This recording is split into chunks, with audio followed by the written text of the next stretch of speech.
Bismillahirrahmanirrahim. Assalamualaikum warahmatullahi wabarakatuh. Alhamdulillahi rabbil alamin. Wassalatu wassalamu ala sayyidil mursalin wa ala alihi wa sahbihi ajma'in at-tahirin. Amma ba'du. Yang saya hormati Bapak Ibu Guru Pendidikan Agama Islam dan Budi Pekerti serta anak-anakku sekalian, siswa-siswi, pelajar SMA, SMK, sederajat dimanapun kalian berada. Semoga Allah senantiasa menjaga dan merahmati kita semuanya. Alhamdulillah, kita berjumpa lagi dalam video pembelajaran pendidikan agama Islam dan budi pekerti. Video ini merupakan video part yang kedua dari tema khutbah, tabligh, dan dakwah, di mana pada video part yang pertama kita telah belajar tentang definisi khutbah, kemudian macam-macam khutbah dihubungkan dengan sholat. Jadi ada khutbah yang dilaksanakan sebelum sholat, yakni khutbah Jumat. Dan ada juga khutbah yang dilaksanakan setelah sholat, seperti khutbah Idul Fitri, Idul Adha, sholat istisqa, dan lain-lain. Begitu pula ada juga khutbah yang tidak terkait dengan sholat. Misalnya khutbah nikah, di mana khutbah nikah dilaksanakan pada saat prosesi akad nikah. Jadi tidak ada hubungannya dengan sholat tertentu. Kemudian kita juga sudah belajar tentang rukun khutbah, sunnah-sunnah khutbah, syaratnya khatib itu apa saja, dan lain-lain.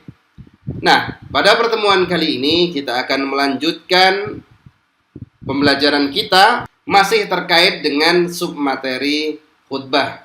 Dan kita akan mulai dengan khutbah Jumat, di mana pada video sebelumnya kita sudah belajar apa saja syarat dan rukun dalam khutbah Jumat. Nah, pada video kali ini kita akan memulai dari apa saja adab-adab sholat Jumat. Karena bagaimanapun juga khutbah Jumat terkait erat dengan kegiatan setelahnya, yakni sholat Jumat. Anak-anakku sekalian yang dirahmati Allah Ta'ala, kita mulai dari adab sholat Jumat. Yang pertama, adab sholat Jumat adalah menyegerakan berangkat ke masjid lebih awal. Jadi sholat Jumat ini adalah ibadah mingguan, ibadah yang kita lakukan sepekan sekali, seyogyanya mendapatkan perhatian yang lebih dari kita semuanya untuk mensegerakan datang berangkat ke masjid lebih awal.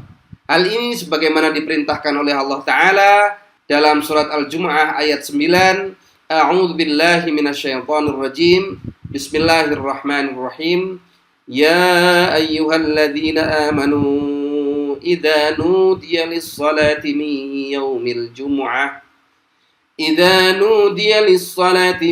yaumil jumu'ah fas'au ila dzikrillahi wa dzarul bai'.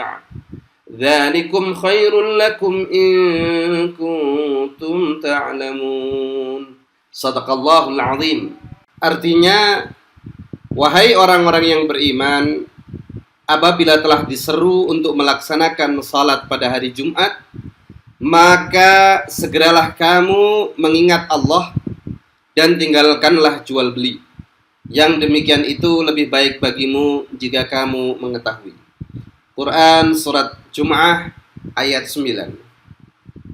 Dari ayat ini kita bisa mengetahui bahwa perintah untuk bersegera memenuhi panggilan adzan di hari Jumat itu merupakan suatu kewajiban bagi setiap muslim laki-laki, di mana dalam ayat ini dinyatakan kita diminta untuk bersegera mengingat Allah, yakni memenuhi panggilan sholat Jumat dan meninggalkan jual beli atau urusan-urusan duniawi lainnya.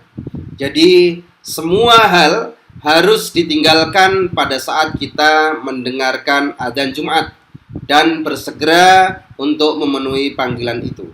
Dan dalam banyak hadis dinyatakan bahwa bersegera di sini artinya sebelum dikumandangkan azan Jumat, seyogyanya kita sudah mendatangi masjid untuk beribadah Jumat.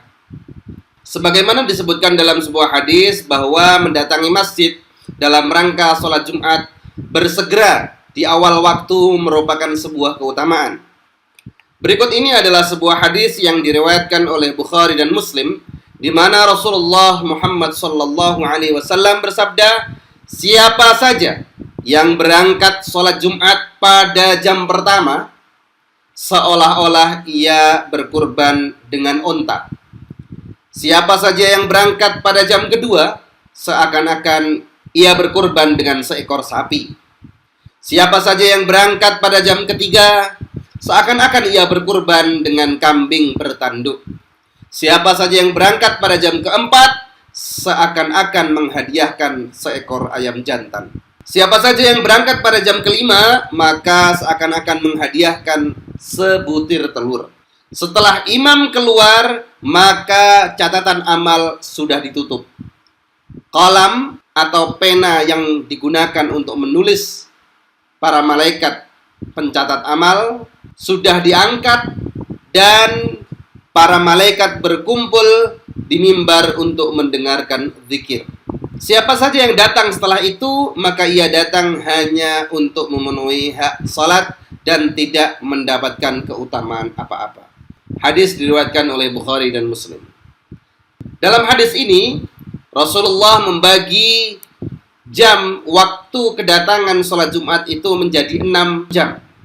Tentu yang dimaksud 6 jam di sini bukanlah jam dalam arti 60 menit itu, tetapi adalah masa di mana sholat Jumat seyogyanya didatangi lebih awal, sehingga menjadikan ibadah mingguan kita sholat Jumat ini lebih bermakna. Tidak sebagaimana sholat-sholat jamaah yang lainnya, di mana kita biasanya mendatangi setelah mendengar kumandang azan. Untuk sholat Jumat ini, disunahkan adalah mendatangi lebih awal, misalnya datang jam 10. Dia masuk kategori jam pertama. Setelah itu, datang rombongan lagi, maka masuk kategori jam yang kedua, dan seterusnya. Dan perlu diingat bahwa para malaikat pencatat ini, pencatat amal siapa saja yang datang ke masjid, ini akan menutup buku catatan amalnya ketika imam atau khotib telah naik ke mimbar. Ketika imam telah keluar dan naik ke mimbar, maka para malaikat ini menutup bukunya, kemudian mengangkat kolamnya atau pena pencatatnya, dan para malaikat pencatat amal ini berkumpul di sekitar mimbar untuk mendengarkan wasiat iman, wasiat takwa dari pengkhotbah atau khatib. Dan siapa saja yang datang setelah itu, maka ia tidak lagi mendapatkan keutamaan sebagaimana keutamaan orang yang datang di awal waktu tadi. Ia hanya memenuhi kewajiban untuk sholat Jumat saja. Untuk itulah salah satu dari adab sholat Jumat ini adalah menyegerakan untuk berangkat ke masjid lebih awal. Dan hal ini perlu kita latih, karena sholat Jumat ini ibadah mingguan. Jangan sampai ibadah mingguan saja kita teledor, apalagi sholat jamaah yang 5 waktu. Tentu seyogyanya sholat Jumat yang seminggu sekali kita lakukan, hanya sekali pada sepekan, lebih mudah kita kerjakan dan lebih ringan untuk kita lakukan. Kemudian kita lanjutkan dengan adab yang kedua. Adab yang kedua yakni membiasakan mengisi shaf terdepan yang masih kosong. Lalu lakukan sholat tahiyatul masjid atau sholat qobliyah Jumat sebanyak 2 rakaat. Jadi setiap masuk masjid jangan duduk. Apapun kondisinya, meskipun khatib sedang berkhutbah, kalian baru masuk masjid, maka lakukan sholat 2 rakaat. Sholat itu bisa menjadi sholat tahiyatul masjid atau sholat qobliyah Jum'ah. Kemudian yang ketiga, memperbanyak zikir dan doa, membaca sholawat Nabi Muhammad SAW atau membaca Al-Quran dengan suara pelan sebelum khatib naik mimbar, Setelah khotib naik mimbar, zikir dan bacaan Al-Quran dihentikan. Semuanya harus fokus mendengarkan khutbah Jumat. Tidak boleh beraktivitas apapun, tidak boleh mengobrol. Hukum orang yang mengobrol pada saat khutbah sedang dibacakan adalah sia-sia sholat Jumatnya. Bahkan bisa terhapus pahala sholat Jumatnya. Untuk itu sangat disayangkan sekali apabila ada khotib yang sedang berkhutbah, kita sibuk ngobrol atau bermain HP dan seterusnya. Yang demikian dilarang. Dan ini biasanya sudah disampaikan oleh para pengurus masjid, dan juga biasanya ada pengumuman di masjid, diharap untuk diam ketika khutbah sedang dibacakan. Ini merupakan hal penting yang perlu untuk kita perhatikan betul-betul. Jangan sampai kita melalaikan hal penting ini sehingga Jumatan kita menjadi sia-sia. Na'udzubillah min dzalik. Yang keempat, mendengarkan khutbah dengan seksama. Jangan berbicara, termasuk menegur orang lain. Berbicara dan menegur ini hukumnya terlarang. Juga jangan mengantuk atau tidur. Hal ini bisa mengakibatkan Jumatan kita menjadi sia-sia, sehingga kita tidak bisa memahami isi khutbah Jumat yang dibacakan oleh khatib. Selanjutnya kita berbicara tentang adab sholat Aidain, sholat Idul Fitri dan Idul Adha. Waktu sholat Aidain dimulai dari saat matahari setinggi tombak, yakni sama dengan datangnya waktu duha, sekitar jam 6 atau jam 6:04 waktu Indonesia Barat untuk wilayah Jawa Timur.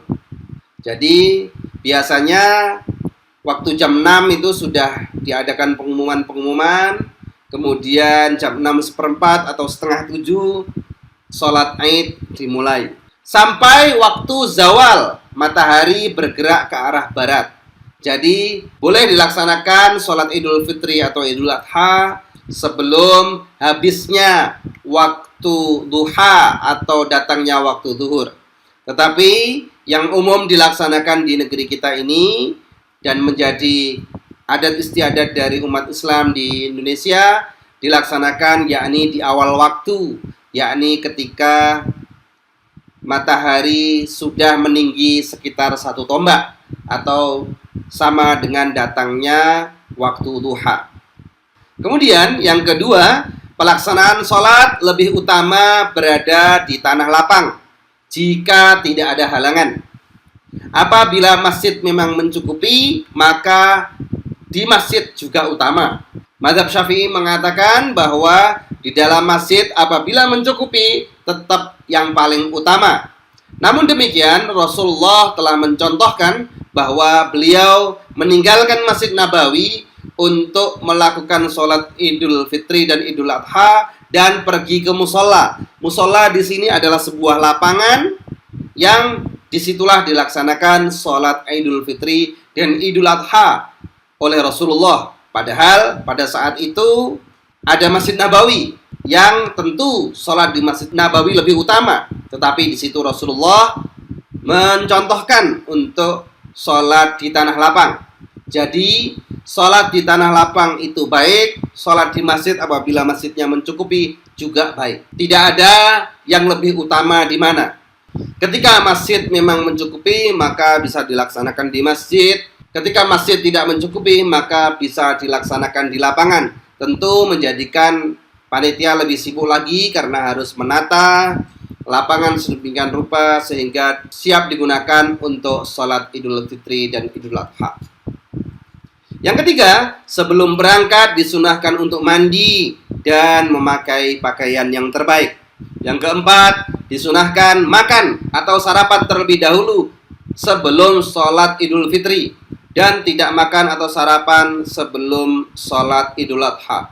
Yang kelima, memperbanyak bacaan takbir saat menuju tempat sholat dengan membaca Allahu Akbar, Allahu Akbar, Allahu Akbar, La ilaha illallah, Wallahu Akbar, Allahu Akbar, walillahil hamd. Itu adalah contoh takbiran atau bacaan takbir yang disarankan untuk diperbanyak dibaca pada saat memperingati Idul Fitri dan Idul Adha. Kemudian kita mulai sekarang kepada praktek khutbah.